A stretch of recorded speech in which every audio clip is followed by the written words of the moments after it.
What's up, guys? Welcome back to the channel, and today we got a big new DK Bananza Direct.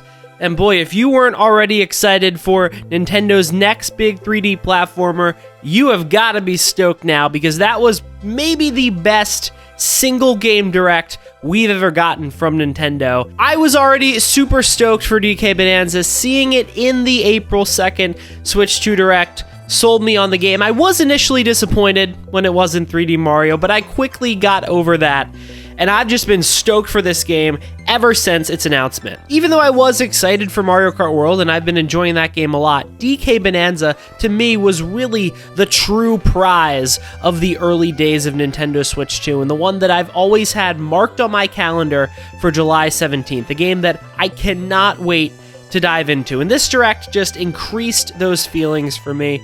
So we're gonna go over all the cool little details I saw that were worth mentioning in the DK Bananza Direct. So let's get right into it and run through all of the new things we saw in the DK Bananza Direct. The first one is one that we knew about already, and that's that Pauline is in this game. Nintendo pulled a little switcheroo on us, making us think that Odd Rock was going to be DK's companion, this little purple guy who's a little rock with eyes and a mouth, and he talks. Well, I guess she talks, technically. But Odd Rock is simply the thing that Pauline is trapped in, and it seems like early into the game, she's able to break free and become DK's companion for the entire game. And let me just say, it is so cute seeing her sit on DK's shoulder like, I don't know, the little girl in Monsters, Inc. or the little girl in Wreck-It Ralph. I guess I'm not really good with names, don't remember either of them. Princess Penelope? Vanellope in Wreck-It Ralph? I don't know. What am I talking about? It's just so adorable. I really love that they are using Pauline's character more. She's not just a Mario Odyssey merchant. She's playing a big role in this game. She's right on the box art, which, by the way, I love how Nintendo revealed the box art with Odd Rock on it, only to switch the box art to Pauline once this direct came out. That's such a cool little marketing thing, to hide that until you reveal it close to release. I don't remember them really doing that with any other sort of game, and I think that is so sick. What's also interesting about Pauline is that she is fully voice acted. I think she had a few voice lines in Mario Odyssey, if I recall correctly. Obviously, she sang Jump Up Superstar, but she has so many voice lines even in this direct. When she's talking to the enemies or talking to DK, it seems like she is going to talk a lot in this game. It's probably going to be the most voice acting we've ever had in a Mario game, unless I'm forgetting something. And that's a pretty cool shift for this game that I think people thought initially would sort of be a spiritual Odyssey sequel, a game that wouldn't differentiate itself too much from the rest of the 3D Mario games, besides the fact that it has a DK skin on it. But I think this direct showed that DK Bananza is its own thing, and it is uncharted territory for Nintendo and for their 3D platformer games. And I think this is maybe the biggest example of that. The fact that there is full voice acting for Pauline, it seems pretty cool. And of course, because Pauline is voice acted and because her whole thing is being a singer, there are multiple songs that we heard in the direct with actual lyrics. Obviously, this isn't the first time a Mario adjacent game has done this. Odyssey had 2 songs with actual lyrics in it, and it was a huge moment for the Mario series because I don't think that had ever happened before. But it's cool to see DK carrying on that tradition, and it seems like there are going to be a number of songs with genuine lyrics in them. And given that Pauline's entire story in this game seems to be that she's a young singer who has a dream of becoming famous and singing for a living or whatever, it makes sense that there are a lot of songs that she's going to sing in this game. And talking more about the music, it is absolutely incredible. From what we heard in the background of this direct, it sounds as good as you'd expect.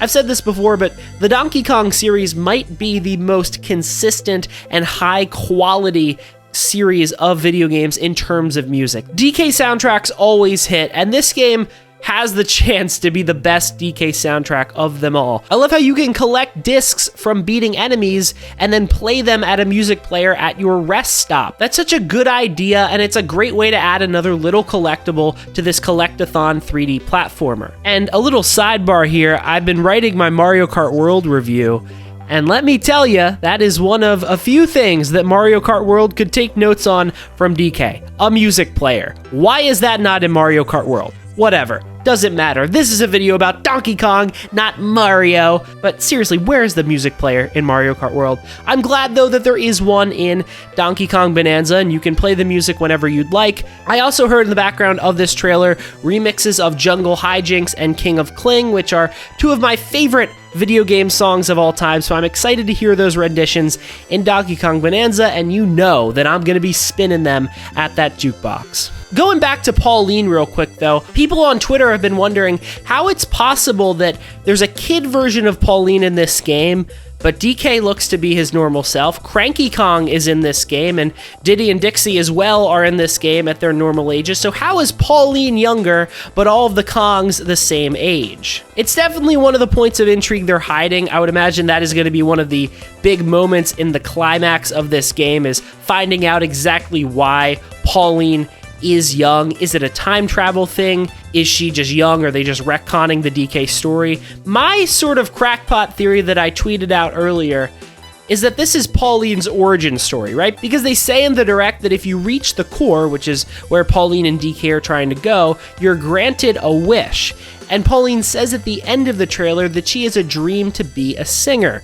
So I imagine that once you reach the core at the end of the game, Pauline wishes to become a singer, and she's transformed into the adult Pauline that we know and love from Mario Odyssey. We'll have to see if my headcanon is accurate, but that seems to make a lot of sense to me, and I'd love to hear all of your theories on young Pauline in the comments below, because I think this is something we're going to be talking about a lot over the next month.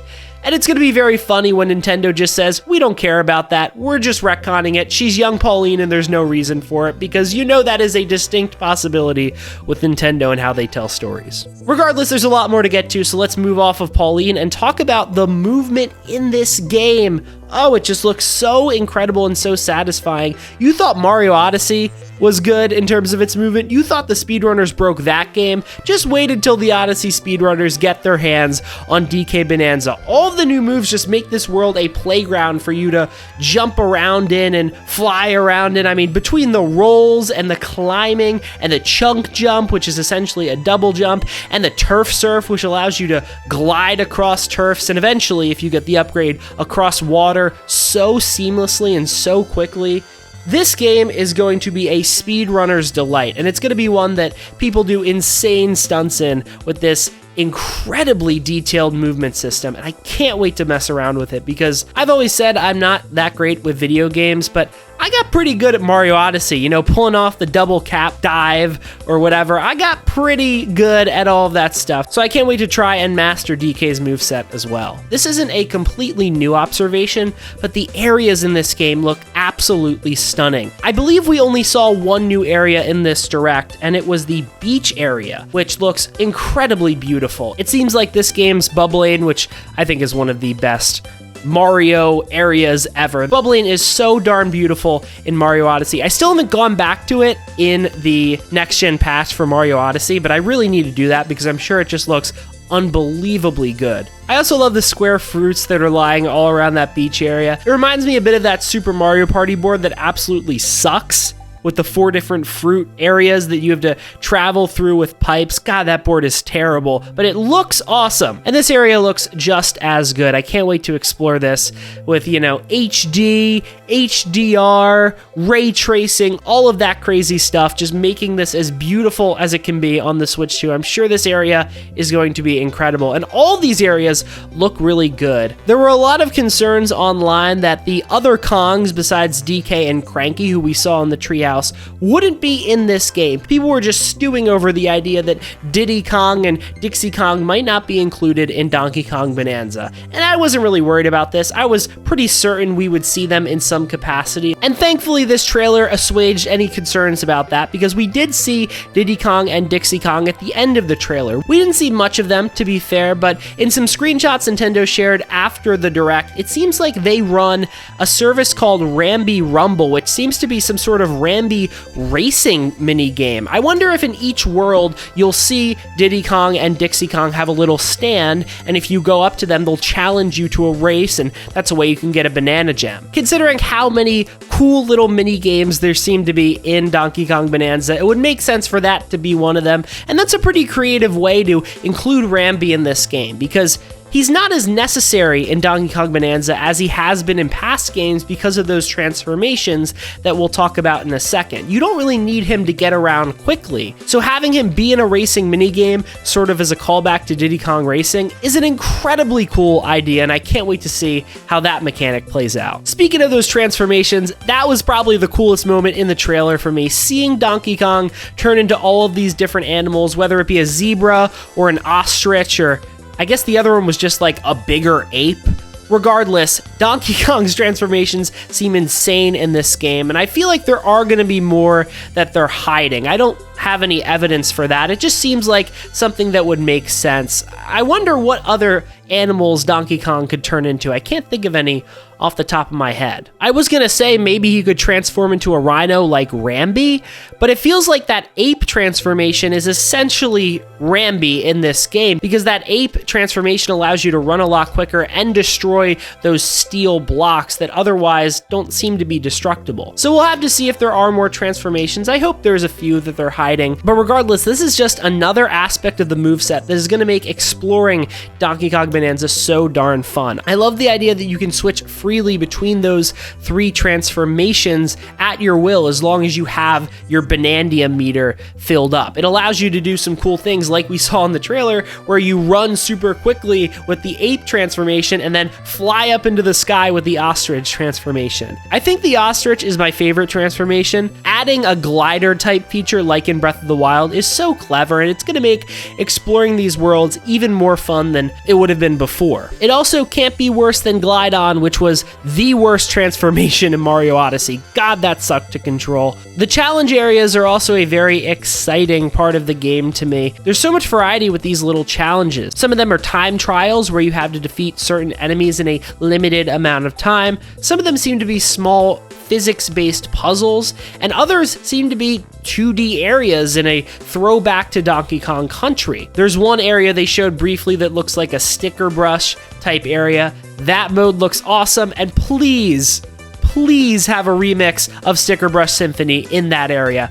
Perfect opportunity to do it, Nintendo. Please do not miss out on that. Give us a remix of Sticker Brush Symphony. But the funny thing to me is that there's low-key a 2D Donkey Kong game within this 3D Donkey Kong game. I'm sure there's not going to be like 100 2D mini games in Donkey Kong Bananza, but it seems like there's going to be a significant amount of these 2D areas. So it's funny to think about how for all these years I've been begging for a new 2D Donkey Kong game, and we've kind of just gotten it as a side mode in this big, expansive 3D Donkey Kong game. Like, this is just a dream come true all around watching this Donkey Kong Bananza trailer. It looks so good. Another thought branching off of that, I would love an asset reusing 2D Donkey Kong game in the style of Donkey Kong Bananza. Sort of similar to how Splatoon Raiders is a spin-off of Splatoon 3 that's reusing assets from that game. I think it would be so smart to make the next 2D Donkey Kong game sort of a spin-off of Donkey Kong Bananza with a similar art style and a similar engine to the 2D areas in Bananza. They probably won't do that, and they'll probably just call upon Retro to make the next 2D Donkey Kong, which is completely fine, but I think that would be such a smart and cool idea if the next 2D Donkey Kong called upon this sort of side mode in Donkey Kong Bananza. Just throwing that out there, you know, telling the universe about it. They can do what they want with it, but I think that would be so sick. This actually might be the part that excited me most. There is a skill tree in this game. What? You collect skill points as you explore the world, and you use them to upgrade Donkey Kong or to upgrade the various transformations. We saw one of the upgrades in the Direct. It's Surf, which first of all is an incredible name, incredible play on the term turf surf. It also seemed like there were different stages of upgrades. It seemed like there was like a level 1, a level 2, and etc, etc. So it seems like these upgrades are gonna build upon themselves as you get deeper into the game, and it's just funny to see a 3D platformer like Donkey Kong including RPG elements into it. And another way that Donkey Kong Bananza is embracing those RPG elements is with costumes. Costumes, of course, return from Mario Odyssey, but in Odyssey they were purely cosmetic. In Donkey Kong Bananza, though, they give you small upgrades. That is such a cool idea, and it's something I wanted in Mario Odyssey. It's something I thought would be really cool if those costumes gave you different abilities, like if the pirate outfit let you swim a little faster, or if the football outfit let you run a little faster. They're implementing that into Donkey Kong Bananza. I also love how Pauline can have her own little outfits too. It's just great. This feature combined with the photo mode is going to make for some incredible moments, some incredible screenshots. I also like that you can change DK's color, and that is purely cosmetic, meaning that you have costumes which actually upgrade your character and colors which are purely cosmetic, and that allows you to design DK in a way that can blend personality and creativity with ingenuity and what you want your DK character to play as. I think it's really smart to not make it purely strategic and also not to make it purely cosmetic. To have a nice blend of those two elements, I think, is so smart. It's kind of how Xenoblade 1 and 3 do it, where you can attach accessories to your player, but you can also change their clothes to whatever you'd like. Really smart feature. It's just this perfect balance of personality and strategy, and to see it in a Donkey Kong game is just insane, because Xenoblade is a game that's completely in the weeds. It's as JRPG as you can get a JRPG. But Donkey Kong Bananza is a 3D platformer, and yet it's embracing elements like this. I think that's just so darn cool. I complained a bit about Mario Kart World earlier. Allow me to do it again. DK Bananza has detailed lists and tracking for all of its collectibles. That would sure be nice to have in Mario Kart World, which has 400 friggin' P-switches. Sorry, that's the last time I'm gonna complain about Mario Kart World. That just really vexes me that there's no way to track P-switches. I can't believe they did that. That's so frustrating. I'm glad DK Bananza does not suffer from the same issue, though. There are a lot of collectibles in this game, from banana gems to fossils to discs, and I guess even Banandium chips, although those are turned in for banana gems, so they're not really their own collectible. They sort of just play off of the banana gem collectible. But regardless, it's really nice to just have everything there and trackable. It just makes 100%ing a game like this a lot more fun and a lot more pleasurable than Mario Kart World, which is an absolute nightmare to even get close to 100% in. If you want to hear me complain a little bit more about free roam mode and its lack of quality of life features, I'm going to release a review of Mario Kart World very soon, so you can wait for that. But as it stands, I'm just glad DK has this really robust tracking system for all of its collectibles, because even Mario Odyssey was a little bit lacking in that regard. And again, talking about those RPG elements, it's really cool that every collectible seems to have a purpose. Fossils give you costumes, gold lets you buy items. It seems like banana gems give you some sort of upgrade as well, though that wasn't as clearly explained. It again seems pretty inspired by RPGs. 2 more points. 1, DK Artist? What the hell is this mode? Why did they add this? It's just a random mode where you can carve a bunch of stuff out of rocks, and it seems like there's a lot of different little features and customization. Even just in the trailer, we saw a pizza and Mario and Bowser. People are going to be making some insane sculptures in this game. I can't wait to see how creative people get with this game. And that mode sort of calls upon why I think this game looks so awesome. It's just another little detail that did not need to be added whatsoever, but is such a cool inclusion and just makes this game feel so much grander and so much bigger than it already was. If this game shipped without DK Artist included, no one was going to be like, where's the mode where you can sculpt stuff out of rocks with the mouse mode? That was not going to be a complaint for anybody. But in addition to all of these incredible features that make this seem like a terrific 3D platforming experience, there's also this fun little side mode that you can play around with. This also reminded me of something that I think I've said before on this channel. We need Mario Paint back so badly. Come on, Nintendo.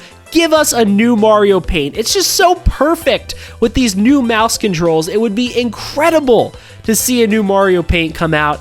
You're already doing it halfway with DK Artist. Just give us a new freaking Mario Paint game. Come on. The last thing I want to bring up is that this amiibo that they announced looks so darn good. The eyes are a little weird on DK. I might have to get it in person to really judge that, but oh, it just looks so cute. Little Pauline hanging on top of Big DK. This might be one of the best amiibos they've ever made. Now we just have to pray to the Nintendo gods that this isn't $40, which I kind of think it's going to be.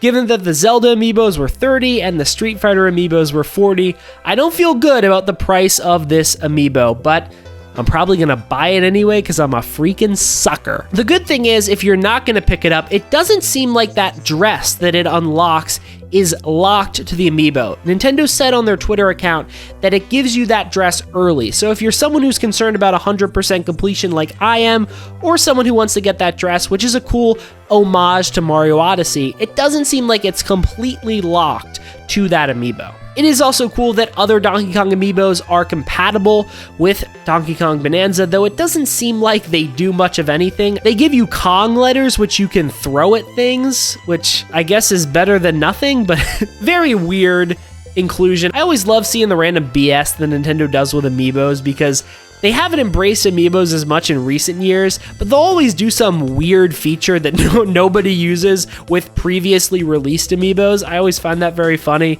This goes in that category. I don't know if I'm ever gonna do that, but I guess I appreciate the inclusion. You know, why not? But yeah, those are my thoughts on the new DK Bananza trailer. Overall, God, this game just looks amazing. I said it before that this is my most hyped Switch 2 game currently, and that hasn't changed today. That has only increased. And the craziest part is that we're playing this game in under a month. I know some people were disappointed that this game wasn't a launch title, and I get that. It would have been nice to have that big single-player experience at launch for the Switch 2. But I think for Nintendo, it was very smart to give us a big Mario Kart game on launch, allow us to enjoy that, and then have enough time in between those two games for us to really get hungry for this big 3D DK adventure. I also just think this game is going to take DK to new heights, and I'm super excited for that. I've seen so many people excited for this game on Twitter, talking about all the little details, just expressing how amazing this game looks. I really think this is going to be a big moment for DK, not just in terms of having a big game and having a game that's probably going to be a Game of the Year contender, but in terms of sales as well. You know, DK has never been a poorly selling series, but I really think this could catapult him to new heights, and I'm so excited for that. I would love more DK spin-offs. Give me a new Jungle Beat. Forget Mario Paint, give me DK Paint. There we go, we're talking now. And again, I would love an asset reusing 2D Donkey Kong game with this art style and engine. I think that is such an easy win for Nintendo. If they want to take my idea, I won't blame them. But all of that aside, I am just so darn excited for this new Donkey Kong game. I can't wait. You know I'm doing a darn review on it, and I'll definitely have a video or two over the next month talking about how exciting this game is and discussing all the little details of this trailer that I might have missed initially. But that's all I have to say for this video. Tell me in the comments, are you excited for Donkey Kong Bananza? What was your favorite part of this incredible DK Bananza Direct? Tell me all of that in the comments below. It's a party down there, and I'm gonna respond to them all. So make sure to tell me your thoughts. Also, make sure to like the video and subscribe to the channel. Hit that big, fat button. It is going to be an exciting summer for video games, even more so now because Donkey Kong Bananza looks like a true Game of the Year contender. I'm going to have a few videos on it over the next few months. You're not going to want to miss them, so subscribe to the darn channel to make sure you are up to date on all of that stuff. I just released my review of the Nintendo Switch 2 and a little bit of my thoughts on Welcome Tour, so if you'd like to see that, it's going to be linked right there at the end of the video, and it'll also be in the description. And again, a Mario Kart World review is coming soon. I have finished the script. It is really long. I did like that game, but I had some problems. If you want to find out all about my thoughts on that game, be sure to subscribe to the channel to make sure you don't miss that review coming out soon. With all that said, I'll see you guys in the next one.